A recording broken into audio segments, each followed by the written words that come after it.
Hey everybody, really excited about a new podcast I'm doing. So before you check out this one, and thank you for being a subscriber here, please check out my new show, Props and Drops, with the co-founder of DraftKings, Matt Kalish. We'll be talking a ton about alternative investing and quite a bit about sports, betting, and in the alt investing world, sports cards, sneakers, clearly NFTs. Just really excited about it. Gonna be a little more fun, a little bit more culture, day-to-day humor. I think you're gonna really like the first episode if you haven't checked it out. The link to the new show, Props and Drops, is in the description of this podcast. Please check it out. Would mean the world to me if you gave it a spin, and hit me up on Twitter and told me what you thought. This is the Gary V audio experience. I love when people leave comments in my content.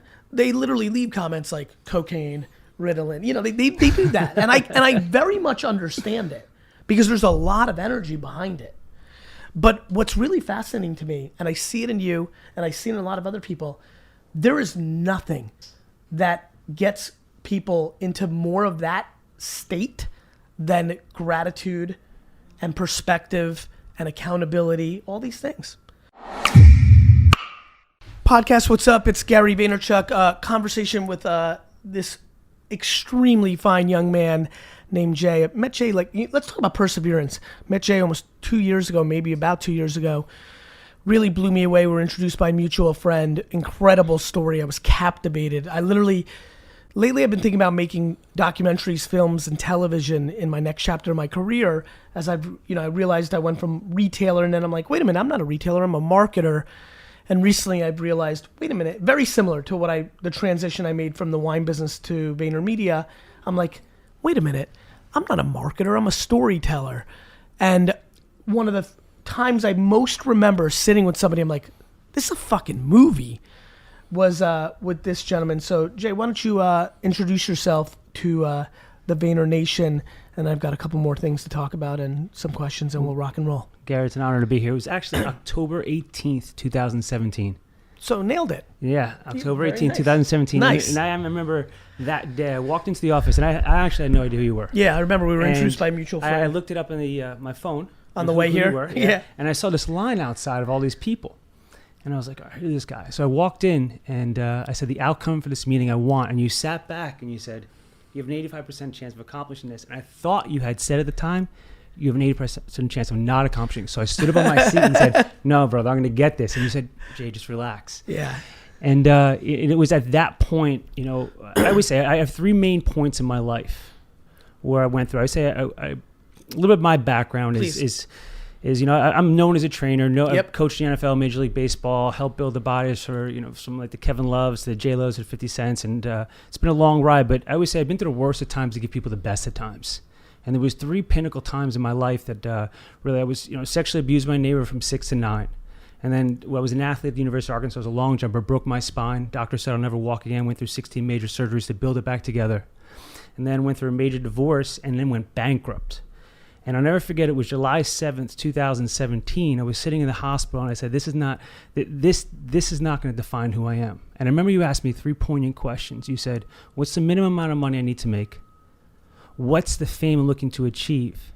And then what's the legacy? And I said, I basically said to myself, I said, the legacy is I don't want that when my son, when he's reading my obituary, when he's going at my eulogy, when I don't want on my gravestone to ever say, could have been. Yeah, I remember that very vividly. And I said to myself, it was those points, and that's how I have a rapport with people. And that's why I go after the brain so much. That's why I go the mental so much, is because, my biggest question I always ask myself is never give yourself the opportunity to ask what if. And I see so many people out there. 5% of people in the world make things happen. 50% watch them happen. 80% what the fuck is going on. Yeah.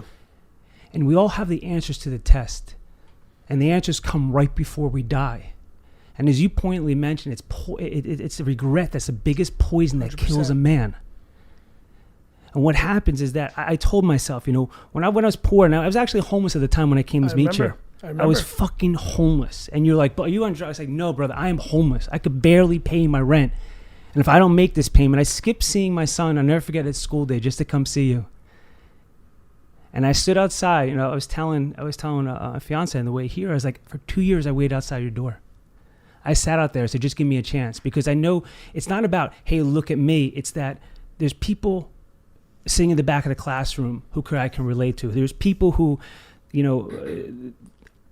that are sitting in the stands that coulda, woulda, shoulda been, but they never gotten a chance, and now they wear someone else's name on the back of their jersey. Yeah, of course. And I promised myself, and I never buy my son anybody else's jersey except I get his name on the back of his jersey when he wants a sports jersey. Because I'm not going to let any chapter in my life that I've been through define who I am. Where are you at now? What are you like? Wow, I'm happy. I can see the energy is obviously different, but it's funny. It's the same but different, right? You have to go through it, and that's the thing. It's easy to teach a person. I'm coaching my son's soccer team, and I told the kids, it's easy to teach you to win. But the greatest lessons are learned while we lose. 100%. And if you don't go through losses in life, how are you going to win? How are you going to appreciate it? LeBron didn't make, you always talk about, we see the end game, Instagram, social media. We see the people at their end game. But if those people want to be fancy prior up to that, if they want to be fancy on social media, applaud them. Because I wasn't there at 5 a.m. in the morning. I was there at my 5 a.m. morning crying. I wasn't there when they were 18 getting cut. This is what bugs the shit out of me with the way that people talk about athletes. Like, it's similar to how I think about myself. It's why I started Daily V. When I started noticing the accolades coming, I'm like, you know what? A lot of people are very confused about how much work it takes. Like, I'm in the football business. These guys are banged up. Like, the amount of work they need to put to rebuild themselves for the next Sunday, and just because so many people want to be professional athletes, they think they should shut up and just this, that, and the other thing. And you laugh because people just don't have context on other people's lives. It's how I feel about everybody. I literally mean this. I envy no one. No one makes me jealous, not because I'm so cool. It's because I know that I don't know what's actually happening. Like, every person I see walking around, this is my biggest thing for people that are coming from, you made the point already. I actually believe, especially now with the internet, where there are no gatekeepers like universities and rich families and many other things, that coming from adversity is the great advantage now. I keep trying to tell kids that are 14 that DM me and they're like, but Gary, my parents are broke. I'm fucking from the hood or from a shitty area. I'm like, and they're like, but that kid, I'm like, bro, I'm telling you right now, and this is real. I'll say it again, and this goes over very unpopularly every time I say it, but it's actually what I believe.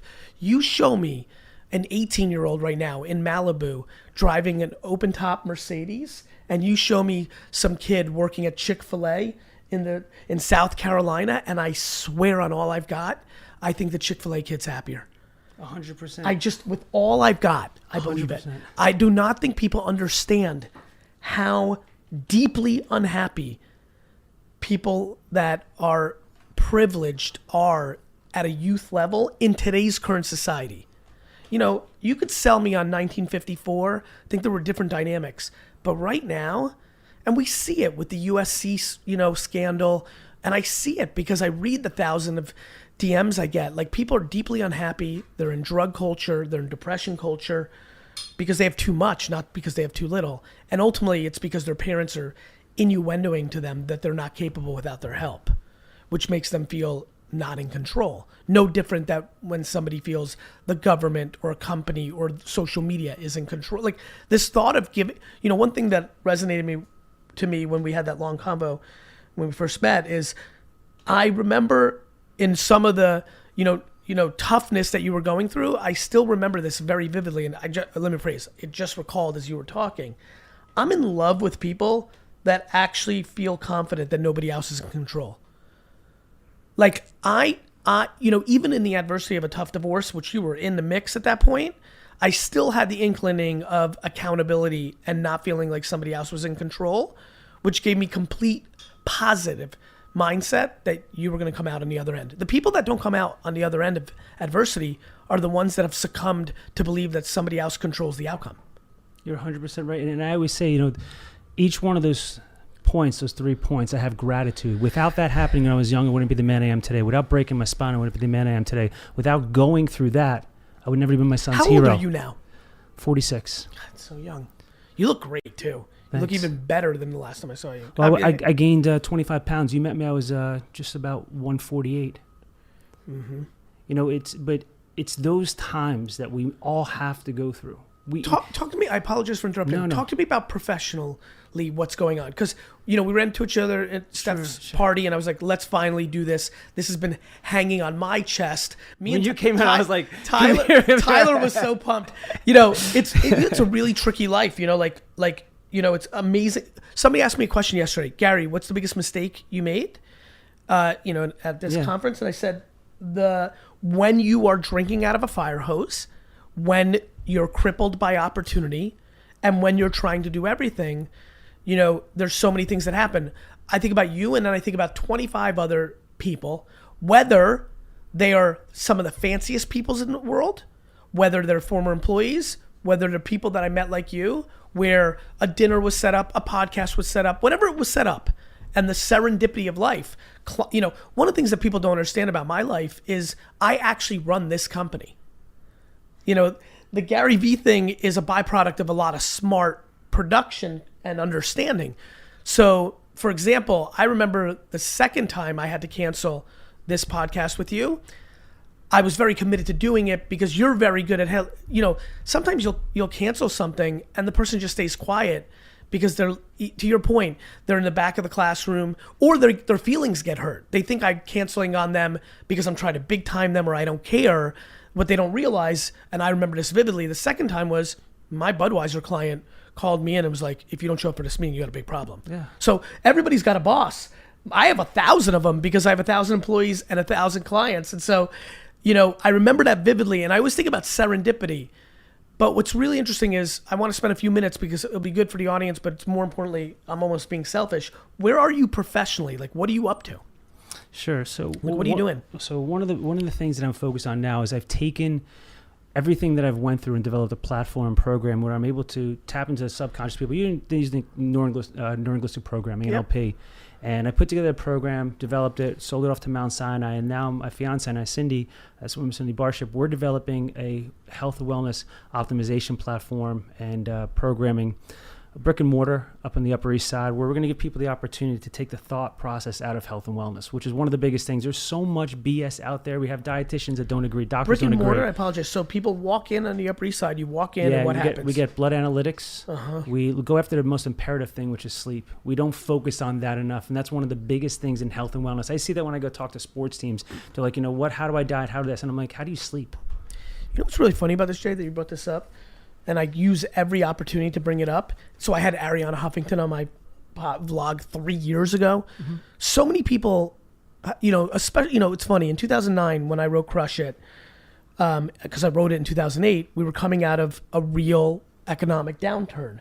And we were coming off out of the 7 years of prosperity. And I felt that people had gotten soft, and it was very important for me. And at the time, the word hustle was more like, a Jersey kind of term. It was so much less in the consciousness. And to me, it meant work ethic. I'm like, look, in a world like that we live in now, where there's not a lot of opportunity, you're going to have to outwork the other animals. It's part of the equation. I believe that today. But over the last decade, because of all the prosperity, the word has gotten absolutely demonized. And I've gotten thrown under the bus a lot of times of propaganda. People claim that I push what eventually leads to burnout. And I laugh at that because I'm like, man, you're just taking my natural energy as a communicator. You're not listening to what I'm actually saying. I've been very adamant that I'm a big fan of sleep. I'm trying to think about last night. I slept 8 hours last night. Like, I'm a big fan of sleep. I'm just a huge fan of leaving it on the field when you're awake. So many people are looking for happiness and success. And I'm like, well, one of the good ways to do that is to not listen to 2 hours worth of YouTube videos, play an hour of 2K, consume 48 minutes of your stream of Instagram. And, what are you doing when you're awake? How are you maximizing your time then? I'm so proud and grateful that you're talking about that. And it's really funny. I know that a lot of people don't view me as a champion of it, but I talk about it often. Almost never, at all costs, I'm trying to sleep minimum 6 hours. You have to. It happens where I'll take a red eye or this or that. But I promise you, if I get 4, which by the way, only happens once every month max. If I get 4, that Saturday, I'm getting 10. Mm-hmm. I just think it's I hate that people think sleep is what you have to give up for the grind. What you have to give up for the grind or your ambitions is the dumb shit during the day that you waste time on, including things like having an hour meeting when the meeting is actually a 17-minute meeting. Having a meeting about a meeting? It happens all day long. You said something very valid. We do, if you really think about it, we work really the 8-hour day, 4 hours. I mean, really, what are you putting in?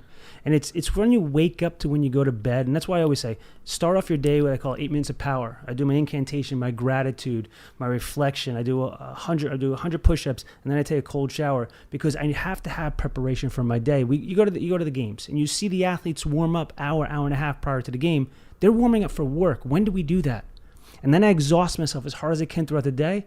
And I take 6-7 hours of sleep at night, 8 hours of sleep. You have to refuel, replenish yourself. You know what? Actually, this is funny. I'm asking you this. What's your current vulnerability right this second? Myself. How so? I'm my greatest opponent. That person in the mirror each and every day, I have to challenge myself. That's my vulnerability. It used to be other things that I went through. I was never one to point fingers and say, it's your fault, your fault, your fault. But I always said, if that person didn't do that, or if I didn't go through this, and that's one of the things. But now, it's how I come or react to it.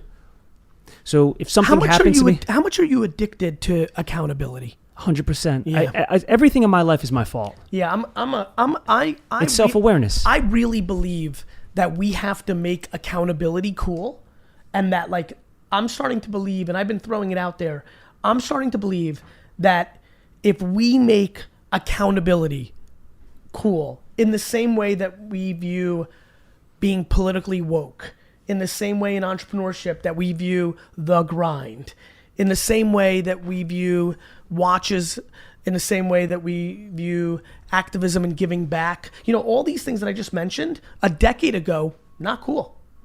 It wasn't. Everything I just mentioned, 10 years ago, 15 years ago, not in the consciousness.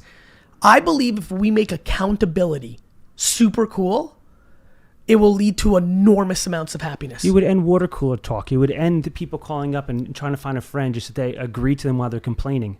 You would have more productivity and more output. You said something. It's like you don't have to be the best of the best, but you have to be the best version of yourself. And that's what people have to go after. Yes.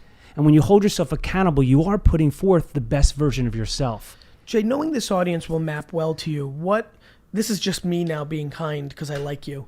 What do you, especially because I don't want to run out of time and not do it. What do you want this audience to know? What on a cliche Gary talk, jab, jab, jab, right hook. Jab, jab. What's the right hook here? Is it the macro concept of what you guys are doing on the Upper East Side? No. And so what is it? The right hook. Yeah. I'm the right hook. Listen, every day I'm jabbing out there and I want to give back. I want to know what you want actually. This is what I want. Please. I want people to realize that we all have the answers to the test. And the answers usually come up right before they die. I live by a thing, what I call the death theory. People who I'm going through things in life and I may have barriers or I come across, they're not going to be beside me at my deathbed. They're not going to think about me when I'm taking my last breath. And the only thing we're going to worry about is when we die, it's like I should have spent more time with my family. We don't think about I should have spent more money, I should have made this, I should have... If we, in a sense, hold ourselves accountable and realize that we have the answers to the test... Because if people come to, how do I lose weight? How do I get in shape? How do I make myself a better life? You have the answers to the test. And if I put a gun to your head, you would tell me the answers. 100%. That's the big thing. Good. We have the answers to the test. I'm don't worry about what other people think because the deathbed theory ends that right there. Yeah, 100%. My son's going to be there. My other 2 children will be there. My fiance, my wife will be there. And that's it. Listen, you're preaching. You're absolutely preaching. Go ahead. Say something. Change people's lives. He takes people and actually changes their lives.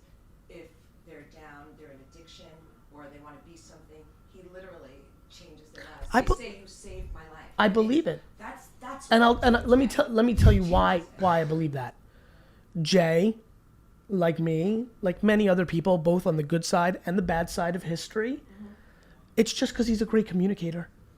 Like this is very important actually. There's a lot of people that know the answers, but they do not have the luxury of DNA that allows them to communicate it in a compelling enough way to actually break through a human being's brain and rejigger their perspective. That's all I have. That's all I have. 100%. It's not super complicated. Gift of gab, energy, the articulation of wordsmithing, the intent, the gratitude within oneself to be able. The reason there's so much energy is it's predicated on gratitude. Gratitude. I love when people leave comments in my content. They literally leave comments like cocaine, Ritalin. They do that, and I very much understand it because there's a lot of energy behind it. But what's really fascinating to me, and I see it in you, and I see it in a lot of other people, there is nothing that gets people into more of that state than gratitude and perspective and accountability, all these things. Accountability leads to maybe you're miffed at your mom, right? Maybe I've helped you through my content to say, actually, it's your mom who's your problem. But then when you take that and actually put it on a shelf and say, yes, but it's my accountability to accept it or not. Then when you deploy empathy and say, yeah, but her mom did that to her. All of a sudden, you don't resent your mom, even though you've had the epiphany of like, fuck, that's the problem. And you take it on you, which then allows you to get light. It's fun to not resent your mom anymore because who wants to really? And then you start chipping away at accountability and like you just change the framework. It's acknowledging it. You have to know it's in the room, but it goes to not blaming that because that becomes the crutch and the excuse. You have full control. You have full fucking control. Not Donald Trump, not Facebook's algorithm, not, anybody else. You. Nobody can stop you except for yourself. And that's one of the biggest things. We are our worst opponents. There's no one in my head talking except for me. There's no one in your head talking except for you. Yep. But if you want to make people take up residence, you will find a way to point fingers. What do you want to cover in these last 5 minutes? Anything that we didn't touch on? One of the biggest things is I want people to realize this, and I want to tell you a quick story, a football story, so we can all relate to this. So I'll never forget when I was 12 years old, and my dad was a great mentor, but sometimes he didn't understand where he was coming from. We didn't grow up with the richest of riches. We grew up in the poorest, and where did you grow up again? Remind me. We grew up actually in Cedar Grove, New Jersey, and people don't. You may see something on the outside, but that's not what's going on the inside. Yeah, what I mean by that is that they may say like, okay, well, you didn't grow up, but we did. And my dad was out of work at that time, and we were watching a game on TV. It was the Giants playing, and my dad asked me a question. He said, who's the best player on the team? And I was like, it's a quarterback. He's like, no. And I said, it's a linebacker, so-and-so. And so I named all the players like that. Who is it? He said, it's somebody up in the stands. It's the best player on the team. He goes, listen. The best player on any field in any stadium is in the stands. But what happened? He's allowed himself to be defeated by himself through other barriers. Maybe his father put him down. Maybe his father beat him. Maybe he didn't have the money, the time, whatever it was, and he allowed. And now he's wearing somebody else's name on the back of his jersey.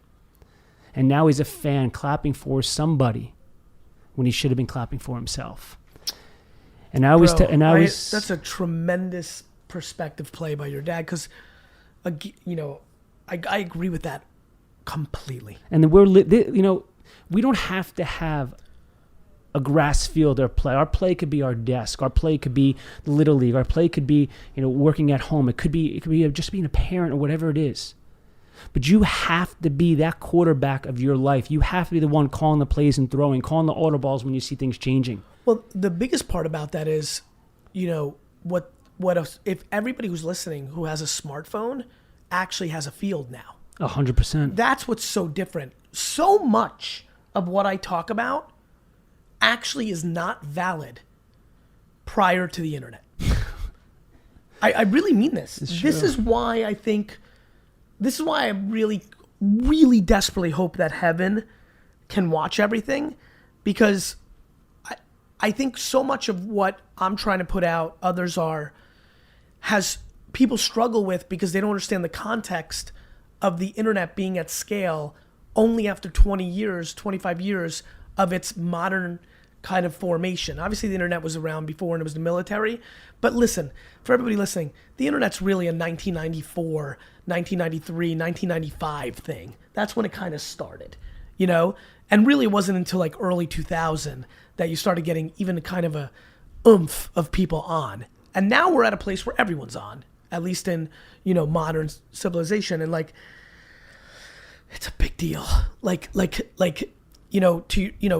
Back to not having money. Like, look, listen, very simply and very true. If you're an athlete and you didn't have the dollars and things of that nature, to your point, you could have persevered because I always say to people, show me one person that made it from your situation and that it's possible. So you can tell me about your alcoholic abusing parents. You could talk to me about poverty. But when I can point to Jay-Z or when I can point to an NFL player that made it from your hood, you now have no excuse because there's an example. I do not believe in Bigfoot and unicorns, but I'm ready to. Like, show me one, and I'm like, there it is, and that's that. So to me, there was a lot of real around that math. To your point, this cell phone thing is fucking crazy. That's our field. That's our play. People can be anything they want and create anything they want. That's why I say we have the answers to the test, 100%. whether it's the phone, whether it's your desk, whatever's in front of you. And the most playing important field. platforms are free. This platforms. This is why I get mad when people are like, oh, Instagram's organic reach is going down. I'm like, it's fucking free. It's fucking free. Like, if you, listen, take it from somebody who had to run an ad in the New York Times for his dad's liquor store to get awareness. That cost me $44,000 I didn't have. As we end today's podcast, I want to give a huge shout out to the people, it's so funny, people that leave reviews and written reviews of this podcast on Apple, Spotify, and all the other platforms just mean the world to me. You've taken an extra 13 to 95 seconds to show love and also give context to people of why this is a worthwhile podcast. So I appreciate that so much. And even more fun, because I think we all love a little cosign or a shout out or a little awareness. I'm gonna have the team give a couple of shout outs daily on our favorite reviews. So take it away. Which were our favorites this week? Thanks, Gary. Today's amazing 5-star review reads, love the message. I like the short podcasts, right to the point. Keep going, bro. It's helping me get my day started. Thank you so much for that kind review. And to anybody else listening out there, if you leave us a review, you might just get shouted out in the next episode.